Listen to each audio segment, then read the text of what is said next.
Good day, and welcome back to the Herbert Dennard Show. We have C. Jack Ellis, the former mayor of Macon, Georgia. Welcome.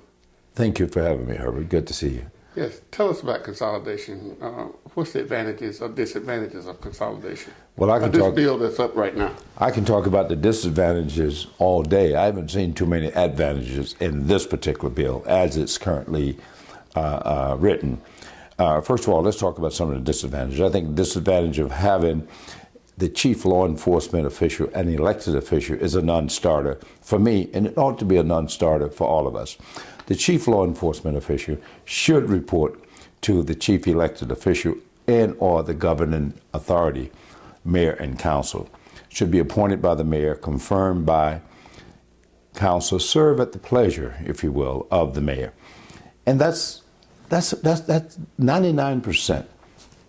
I would venture to say 99.9% of all jurisdictions are managed in that, are governed in that particular manner. So why are we different? First of all, the chief law enforcement official cannot be independent. Can you imagine if J. Edgar Hoover wasn't an elected official, or if the FBI director was an elected official, or even break it to the state level?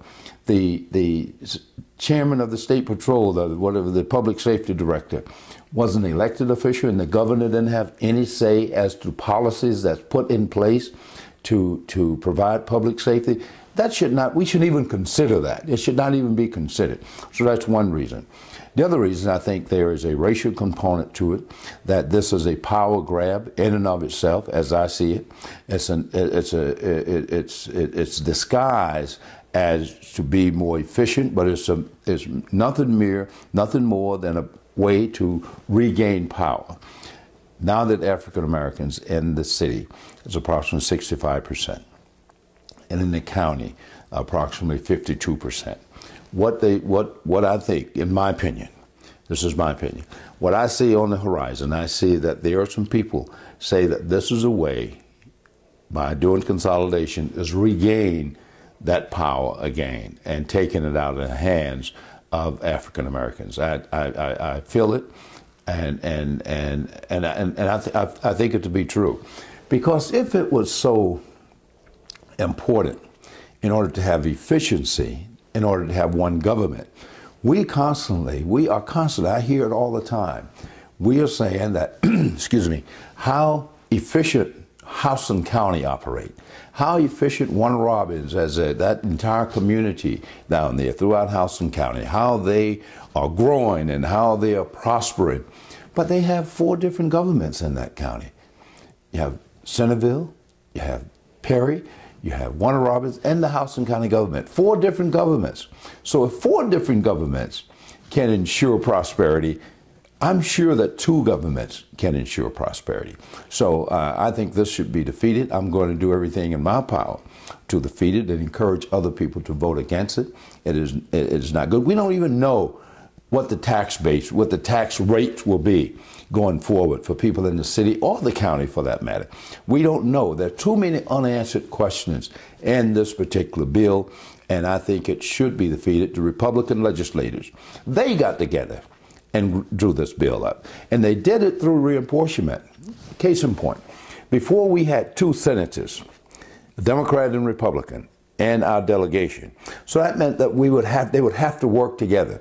But they went out and made sure, the Republicans, ensured that reapportionment will put another senator, a Republican senator, in our delegation, even though he has a mere sliver of the population in the county, but he has a say in this particular bill to make sure that all Democratic voices were basically shut out. But it didn't matter whether that Democratic senator voted yes or no. They had 2 votes over that kill it. Whereas before, when they had 2, both of them had to agree in order to get something done. So this has been, they have schemed, they have hoodwinked and attempted to bamboozle us. But we will not be hoodwinked, nor will we be bamboozled on this one. We're going to vote it down, and we should vote it down. Is there anything good about it? I don't see anything good about it. I really don't see anything good about it when you really think about it. What is, I mean, I've looked at it. I've studied this bill. I've looked at the operation of the governance of it, having sat in the mayor's office. I don't see how you're going to have a mayor sitting on the council with a vote on the council, basically voting on a tie, but yet turn right around and have a veto. Well, how are you going to have a veto if you're voting on if you're on the council in the first place? If you have the tie-breaking vote, then you turn around and you're going and they're going to have a city manager, but yet the city manager has all these powers, but you're going to have a mayor and you're paying both of them approximately the same amount of money, but the mayor basically, in so many words, a ceremonial. Then why you need that? You don't need that type of operation at all. So I don't see anything good in it. And like I said, I've read it. And I've been trying to be very objective about it. But what I see is, number one, to control law enforcement in the county through the sheriff. That harkens back to the Wild Wild West, where the sheriff was in quote control everything in the town, like Matt Dillon. He controlled everything, even the whorehouses. You know, he controlled everything in the town. And we don't want that type of thing. I think the chief law enforcement official should report to the chief elected official, period. I appreciate you stopping by and helping us out on this. Well, thank you very much. And I see you have your son with you. I do, and I'm trying to make sure that he either understand politics or stay away from politics. Okay, then. Appreciate you. Thank you. And we'll be right back.